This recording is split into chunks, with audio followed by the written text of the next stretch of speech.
Bonjour à toutes et à tous, je suis ravie d'être là pour parler de Feng Shui. Aujourd'hui, je voudrais vous parler du Feng Shui occidental et du pourquoi est-ce que ça ne marche pas toujours.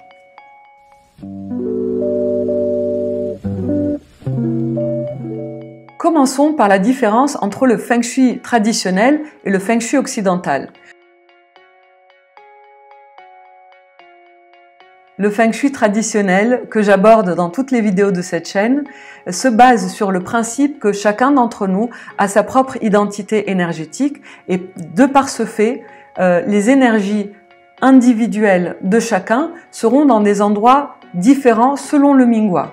Et le Mingwa est déterminé par notre date de naissance. Je vous explique tout ça dans une vidéo et je vous mets dans la barre d'infos un lien qui vous mène vers cette vidéo de comment calculer votre Mingwa.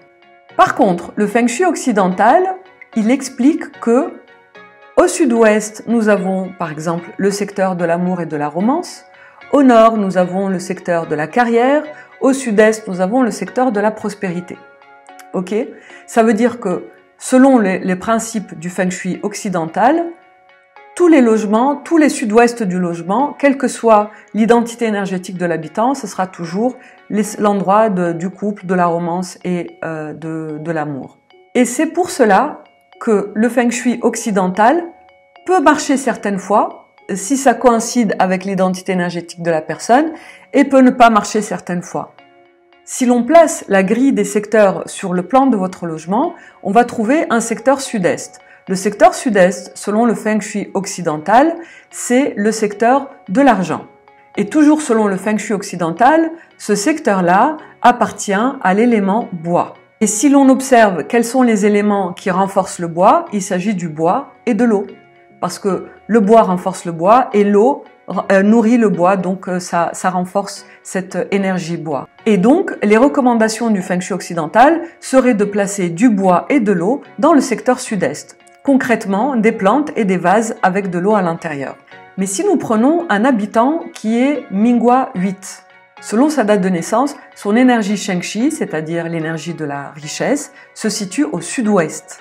Alors cette personne du Mingwa 8, qu'a-t-elle au sud-est? Eh bien, elle a l'énergie de Zhuming, l'énergie la plus dangereuse et la plus néfaste de toutes.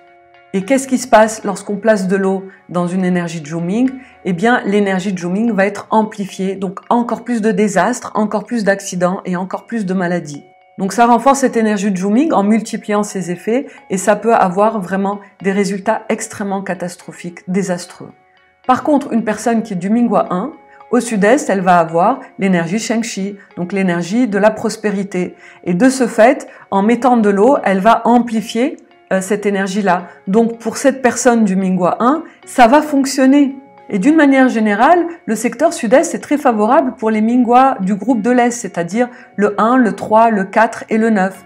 Donc il y a une chance sur deux pour que lorsqu'on place de l'eau dans le secteur sud-est, il y ait des résultats favorables. Voilà pourquoi le Feng Shui occidental parfois fonctionne et parfois ne fonctionne pas.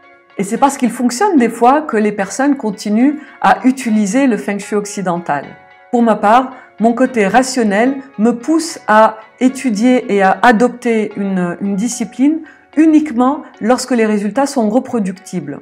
Un résultat reproductible, c'est lorsque, en faisant une même action, on obtient toujours un même résultat.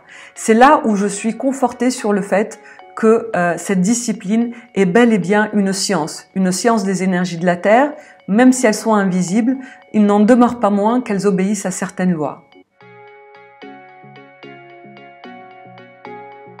Je voulais également parler des objets, parce qu'en Feng Shui occidental, on recommande par exemple de mettre un Bouddha rieur pour attirer l'abondance ou de mettre un crapaud à 3 pattes, etc. Donc, est-ce que ces objets-là fonctionnent réellement et est-ce qu'il s'agit réellement de Feng Shui? En fait, chaque objet a sa propre énergie et rayonne sa propre énergie. En revanche, un tout petit objet va rayonner tellement peu que l'impact va être minime sur les énergies de la pièce. Et plus l'objet est grand et imposant et massif, ou mieux encore, si l'objet est vivant, alors là, oui, ça va rayonner énormément sur le plan énergétique. Qu'est-ce qui est vivant? Par exemple, le feu d'une cheminée Une plante vivante envoie énormément d'énergie. Une cure de sel, c'est également un élément métal qui est très très puissant et c'est pour ça qu'il permet d'affaiblir la fameuse étoile 5.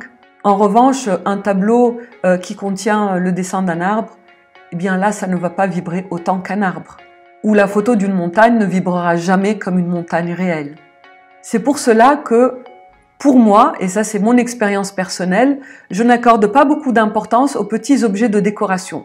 Je les considère comme ayant une influence minime sur les énergies de la pièce. Mais bien sûr, un cumul pèse. Si je mets plusieurs petites pierres, là ça va commencer à rayonner élémentaire assez puissamment. Ceci étant, je reste intimement convaincue que nous avons un pouvoir de l'intention qui est extrêmement puissant.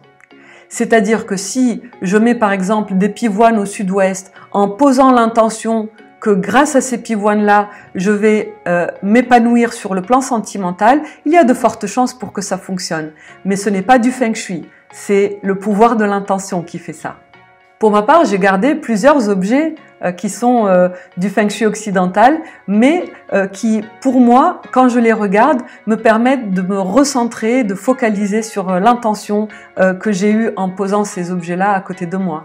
Donc voilà, je vous invite à garder tous les objets du feng shui occidental qui résonnent en vous et qui vous donnent envie de focaliser sur une intention positive. Et pour terminer cette vidéo, je voudrais aborder un sujet particulier qui est le home staging. C'est-à-dire que pour moi, lorsqu'on fait du feng shui, on est invité à changer les meubles et les objets de place et non à acheter des objets feng shui particuliers et à dépenser de l'argent pour faire du feng shui. Ça, c'est ma philosophie. Lorsque je fais des consultations et des expertises feng shui chez mes clients, je leur recommande toujours de vérifier si dans la maison, il y a des objets qui correspondent à l'élément qu'on a envie de renforcer dans une pièce donnée. Pour moi, les seuls achats qui devraient être faits, ce sont les vases et le sel pour faire les cures de sel. Je vous remercie de m'avoir suivi jusqu'au bout. J'espère que cette vidéo vous a été utile. Si c'est le cas, n'hésitez pas à la liker et à la partager avec vos amis. Et si ce n'est toujours pas fait, je vous invite à vous abonner en cliquant sur le lien en bas à droite de la vidéo. Voilà, je vous dis à très bientôt. Merci beaucoup et bon feng shui. Bye!